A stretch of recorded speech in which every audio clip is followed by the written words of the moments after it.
ചിലപ്പോൾ ഇതൊക്കെ കേട്ടുകൊണ്ടിരിക്കുമ്പോഴേ ചിലപ്പോൾ ഇതൊന്നും തല കയറി കയറാത്ത സമയങ്ങൾ വരുമായിരിക്കും. ഈ അടുത്തിടയ്ക്ക് ഇവിടെ നടന്നൊരു ധ്യാനത്തിൽ ഞാനിങ്ങനെ ആൾക്കാരെയൊക്കെ കണ്ടുകൊണ്ടിരിക്കുകയാണ്. അപ്പോൾ ഒരു പെൺകുഞ്ഞ് വന്നിട്ട് ഷെയർ ചെയ്യുന്നു, അച്ഛാ ക്ലാസ്സുകളൊക്കെ എനിക്ക് മനസ്സിലാവുന്നുണ്ട്, വചനമൊക്കെ എനിക്ക് കേൾക്കാൻ പറ്റുന്നുണ്ട്, ഞാനതെല്ലാം എഴുതിയെടുക്കുന്നുണ്ട്, പക്ഷേ എനിക്കിതൊന്നും വിശ്വസിക്കാൻ പറ്റുന്നില്ല അച്ഛോ. ഞാൻ പറഞ്ഞു, എന്നാ എന്തെങ്കിലും പ്രശ്നമുണ്ടോ? പ്രശ്നം ഷെയർ ചെയ്ത ഒറ്റ കാര്യമുള്ളൂ പ്രശ്നം. എനിക്ക് എൻ്റെ ജീവിത സാഹചര്യം ഇങ്ങനെയാണ്. ആ പെൺകൊച്ചി ഇങ്ങനെ കുറച്ച് വിഷമങ്ങളൊക്കെ ഷെയർ ചെയ്തു, ഒരു പ്രൈവസിയിൽ നിന്നാണ് നിങ്ങളോട് പറയാതെ. അപ്പോൾ ഈ കുഞ്ഞു കുറച്ച് കാര്യങ്ങളൊക്കെ പറഞ്ഞു.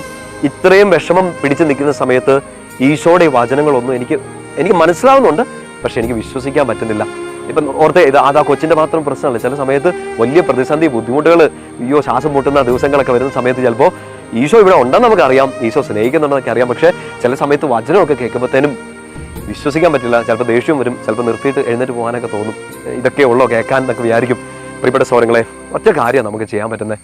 ചില പ്രതിസന്ധികൾ, ചില പ്രയാസങ്ങളൊക്കെ യു ഹാവ് ടു വെയിറ്റ്, അല്ലേ? ഈശോയ്ക്ക് ഒരു സമയം തീർച്ചയായിട്ടും കൊടുക്കണം കർത്താവിന് ഇടപെടാൻ. പറ്റാഞ്ഞിട്ടല്ല, കർത്താവിന് വേണമെങ്കിൽ ഇപ്പോൾ ഒറ്റ മൊമെന്റിൽ ഈ അത്ഭുതം പ്രവർത്തിക്കാം. നമ്മളൊന്നും കൂടെ ചിലപ്പോൾ ഒന്നും കൂടെ സ്ട്രോങ് ആക്കാൻ വേണ്ടി ചില സമയങ്ങളിൽ ഈശോ അത്ഭുതം പ്രവർത്തിക്കാൻ വേണ്ടി ഇച്ചിരി ഡിലേ ആവാറുണ്ട്. ആ ഡിലേ ചിലപ്പോൾ നമുക്കൊരു നൂറ്റാണ്ടുകളുടെ ഗ്യാപ്പ് പോലെയൊക്കെ തോന്നും. പക്ഷേ ഈശോയുടെ കൃത്യസമയം, നമ്മൾ ഈ പറയുന്ന ഒരു വാക്കില്ലേ, കൈറോസ് ആൻഡ് ക്രോണോസ്. ക്രോണോസ് ഈ ലോകത്തിന്റെ സമയം, കൈറോസ് കർത്താവിന്റെ സമയം. ആ ഒരു ബ്യൂട്ടിഫുൾ ടൈമിന് വേണ്ടി നമ്മളൊന്ന് കാത്തിരിക്കാൻ തയ്യാറായാൽ ഈശോ അതിശക്തമായിട്ട് നമ്മൾ പ്രതീക്ഷിക്കുന്നതിനും നമ്മൾ സ്വപ്നം കാണുന്നതിനെക്കാട്ടും അപ്പുറമായിട്ട്